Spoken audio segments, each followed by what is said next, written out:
Alright, welcome back to my channel. I still don't know what to call it yet, so if you have a suggestion, comment below.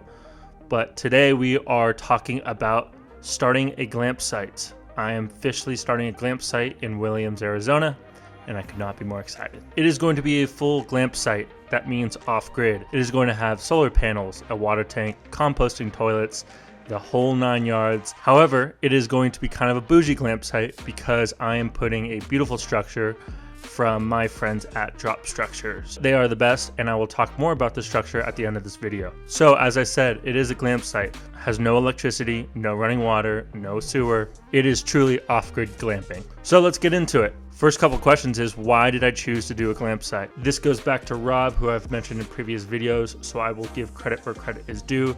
Flashback with me to around November 2021. I stumbled across his channel and immediately was hooked. He was talking about his returns and was talking about his investments. And at that point in my life, I really wanted to dive into new opportunities. And so again, my personality is, if I'm gonna do something, I'm gonna do it 100%. So I'm not only doing the Joshua Tree build, but I also wanted to do a glamp site. And so I watched his 3-part video on glamping. If you haven't seen his 3 videos on glamping, you have to watch it. I will be talking a little bit about what he has talked about in those videos. I don't really want to reiterate what he says, so if you haven't watched those, watch his videos and then come back to mine, or finish watching this and watch his videos after. But yeah, so I watched his videos on glamping and I immediately was like, all right, let's do it. I was thinking about doing a Joshua Tree. I was already going to do a build in Joshua Tree with an ADU. So I thought to myself, where else could I put a glamp site? So I researched where his properties were, and they were in Arizona, in Williams. So then I watched all of his videos, but I wanted to get more in depth about his properties and how he did it. So I booked a trip to Arizona. And that was the beginning of my journey creating this glamp site, was actually staying in Rob's glamp site and learning about it. Now I want to get this out of the way. I am not in Rob's mentorship program. However, I'm guessing it is great. So if you are interested in glamping or Airbnbs in general, you should check that out. Everything I've learned is from YouTube Academy. I generally think that there's so many free resources out there. That's how I've been learning, and it's been working out pretty well for me. So before I talk about my trip to Arizona, I want to discuss kind of my plan in starting this glamp site. In those 3 videos that Rob made, he basically discusses the different options you can do when starting a glamp site. You can, 1, buy land, which is what I did in Joshua Tree, and build your own structures and get it permitted and do all of that. Or 2, what he calls is land hacking, which is basically you find someone who has land and you lease that land from them and basically put your own structures on their land, and bada boom, bada bing, you have a glamp site. He takes it a step further and says you should not only find someone who has land to lease it from, but also can property manage your glamp site as well. So around November, December, I booked a trip to Arizona to stay 2 nights in 2 of Rob's Airbnbs. First, I wanted to learn more about the glamping industry, how he set up his glamp site, etc. Second, I wanted to learn more about the Williams market, which I thought was important. And third, my objective was to find how he says these magical fairies, the people that own the land and that you can lease the land from and that can manage. Ideally, I would have met the person that manages Rob's Airbnbs. However, I was willing to meet anyone who was open to this opportunity. So I flew into Phoenix, rented a car, drove up to beautiful Williams, Arizona, and the first night I stayed in his Airstream. I drank wine all night and watched the stars. It was absolutely stunning, and I fell in love with Williams as a glamp site. Now, a lot of people are attracted to this market, so there are a bunch of Airbnbs in this area. However, it is a very, very cool market to be in. So the first day and first night, I wanted to knock off the 2 things, learn more about Williams and learn more about his glamp site and how he set it up. Drove around for hours. I looked at a ton of different Airstreams and yurts and these geodesic domes. I really just did my homework. That was my main objective for that first night. The second objective was to learn more about Williams. I drove to the gas station. There's only one gas station pretty much. I looked at the different hotels. I looked at the different restaurants. I wanted to learn more about the market in addition to the glamp site. That takes us to the second day and second night. Second day, I drove to the Grand Canyon, where I've never been before, so that was really cool. It's only a 20-30 minute drive, and it was really cool seeing it for the first time. Later in the second day / my second night, my objective was to find this magical fairy who owns all the land. I was going to knock on doors, however, by pure chance, this figure, actually I'm not going to tell you how I met Chris, and you're going to have to wait and see at the end of the video. where we discussed how we met for the first time, which is a very cool story. So long story short, I met Chris, and that was awesome. And so my next plan was to start this glamp site. I wanted to find my own land, I wanted to get it permitted by myself, and I wanted to start the glamp site myself. And so I spent about a month and a half to 2 months researching, calling the county, figuring out the permitting process and all of that. It was going to take a very, very long time to do. So after 2 months, I finally said, let's just get it done. I called Chris and I said, Chris, what are your thoughts on having the same arrangement that you have with Rob with me? I put my structure on your land, I lease your land, you manage it, and I'll pay you a percentage of my gross in order to do that. Bless Chris's heart, he says, absolutely, man, let's do it. And so I immediately was like, all right, let's get to work. So then I asked him, what are the next steps? And he basically said, I need to choose where I want to put my structure on his land. And that takes us to present time, where I'll be going to Arizona to find a place to put my structure on Chris's land. Let's go to Arizona, baby.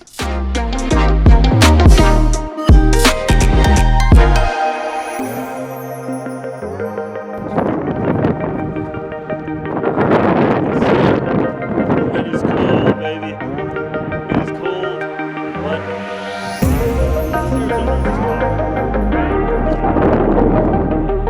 Get the Jeep.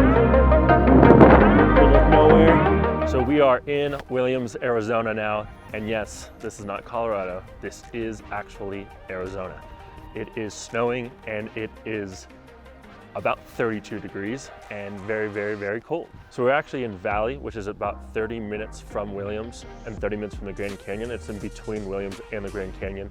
The reason why I chose Valley is because it's the perfect location from the Grand Canyon. When you're traveling and doing the national park tour, like the Grand Canyon, Bryce, Zion, you're gonna be traveling up north, and this is right on the way to the Grand Canyon. And so it makes it the perfect location to put an Airbnb. There are a good amount of other Airbnbs here, but the hotel selection isn't that good. There's only like a Holiday Inn. So the town really relies on Airbnb to host the millions of people that come to the Grand Canyon every year. Next, it's important to think about the type of visitor that is coming here. Either a family that's doing a trip to the Grand Canyon, to Bryce, to Zion, or it's people that love hiking. And that demo loves spending time outdoors, loves spending time in nature. So the glamp site is a perfect opportunity to add to that experience while you're at the Grand Canyon. Now, the glamp experience is not for everyone, I know, because you are off-grid. There's no electricity, there's no water, there's no power. There are heaters, and that's pretty much it. However, the Airbnb that I'm doing is a very aesthetic looking place. It'll feel a lot less like you're glamping compared to if you stay at a tent or a yurt. And the properties that I'm doing for my Airbnbs are targeted towards people like me. My demo that I'm targeting is me. The interior, wow, this snow is coming down. So I'm targeting people like me, and which makes it easier because then I get to design it and have the experience around it for something that I would want to stay in. Now, obviously, if you're out here in pretty harsh conditions, you're not gonna be wanting to stay in a yurt or a tent pretty much. You're gonna want an enclosed structure. And so that's why I think the drop structures unit that we're gonna put on is gonna be a huge hit for all year round. So let's pause the story real quick. Right before I went to Arizona, I got a text from a guy named Dan, who's Chris's land guy. What Dan does is he'll write thousands of letters to people that own these parcels in Williams, and then he'll flip them to people like me or Chris. So Dan texted me when I was on my way to Arizona saying that he has 2 parcels right next to each other that are an acre each that he just acquired, that he's looking to flip or sell to an investor. So with that in mind, I said, I absolutely got to check out these 2 parcels. So down the line, I can put my structures that were on Chris's land on land that I actually owned. Back to Arizona. So the drop structure that I am doing is going to have the unit, and then it's going to have an outdoor shower and sink and bath outside. Because it will have a composting toilet and outside water tank, I want that all to be outside. However, when I stayed here last time, each Airbnb pretty much has outdoor showers and outdoor sinks here, but they're like 50 feet away. You're having to walk outside in the cold or at pitch dark, carrying a flashlight, carrying your phone for a flashlight. And it makes the experience just a little bit tougher, because if you have to pee in the middle of the night, you're having to do a lot of extra steps. The structure that I'm doing is gonna have the drop structure tiny house, but it's gonna have a door at the back with an outdoor shower connected to it. I think that is it. I'm very cold, so I might have missed a few things. If I have, I'll talk about them at the end when I'm back in warmth. But for now, we're going to check out the different lots that Chris has. We're gonna figure out where to put it. Without further ado, let's go meet up with Chris.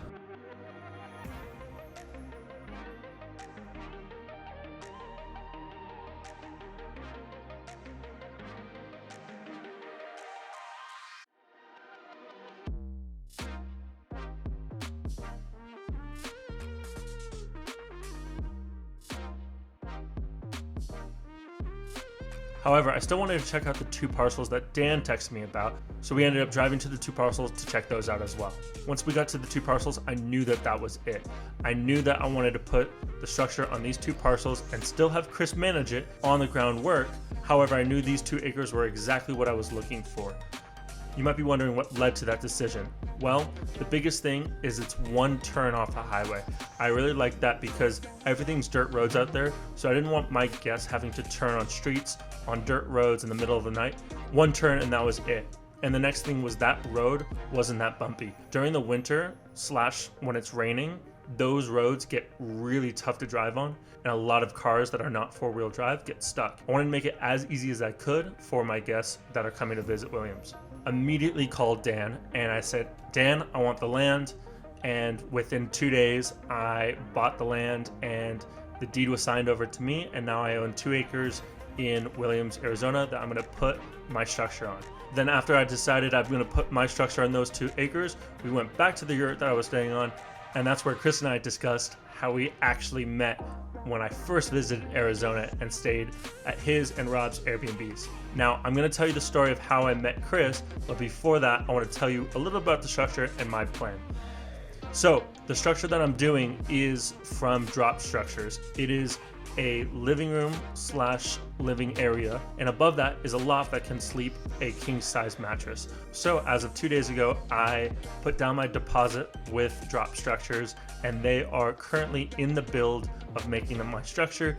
It should be done in the end of June, which then I will make another video showcasing the whole Drop Structure process / delivery to Arizona.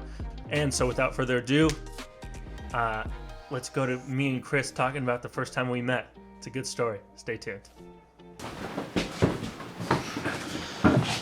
I'm so excited for this. Wow. And so I want my kids to be able to look back and be like, I can appreciate that. how'd you start this? Or like, because I want to make $1 trillion billion one winner. And I want to like leave kind of a roadmap. So part of that roadmap is documenting shit like this. Good people. And so part of the story is how we met. And I think it's pretty funny. I wish I remembered. Well, I kind of finessed it. Are we going now, bro? Yeah? Yeah, we're on, bro. Oh, beautiful. The way I met you wasn't by chance. I know it was on purpose. I know you were scoping me out. Absolutely, You were like, that bro. guy's pretty sexy. I was like, no. First off, though, hold on. We got to get some ambiance smoke up in here. Absolutely. All right. So the first time I saw you, I was staying in one of your rentals, and I was like, I gotta meet the dude who's fucking operating all this shit. And so my original game plan, which was pretty good actually, hear me out. Did you play the damsel in distress? No. I need help. No, bro, you came up to me. Oh, really? Yeah. My original game plan though. The one you're still about to use? Well, I was expecting you not to come and offer firewood in the middle of the night. Come on, I'm not gonna have you freeze. You're a good guy, dude. We get it, dude. You're a nice guy. You're a nice guy, dude. Hey, not a lot of fucking guys are nice guys, dude. So, my original game plan was I was going to wait out your cleaners. Oh. So you're gonna play the long game. Yeah, so I was going to meet your cleaners and be like, hey, you know what? I'm like, I had a couple of issues with a couple things. Can I just talk to the person that is in charge? And I was going to hit your contact, and then finesse my way into working with you from that standpoint. Funny thing, I don't think that would have worked Absolutely. as well. Absolutely worked. I don't think we would be here right now had you done that method. Thankfully. Smoking cigars, drinking 3 bottles of wine. I think you'd be crying alone in the corner in LA. Probably. I blew it. Why did I do it? Why did I fucking do it? I wasted so much money. I don't disagree with that statement. However, But I think this... that was my game plan coming into it. Which I'm glad it failed. Because Well, it didn't this... fail. It just never came into fruition. It failed. Damn. This... I mean, look. I've got... eaten steak. We got 2 We got fillets on cigars. We got some wines. We were looking at lots. We've had tequila. Heck on day. Like, this, you know, We've from done that my day. perspective, this doesn't happen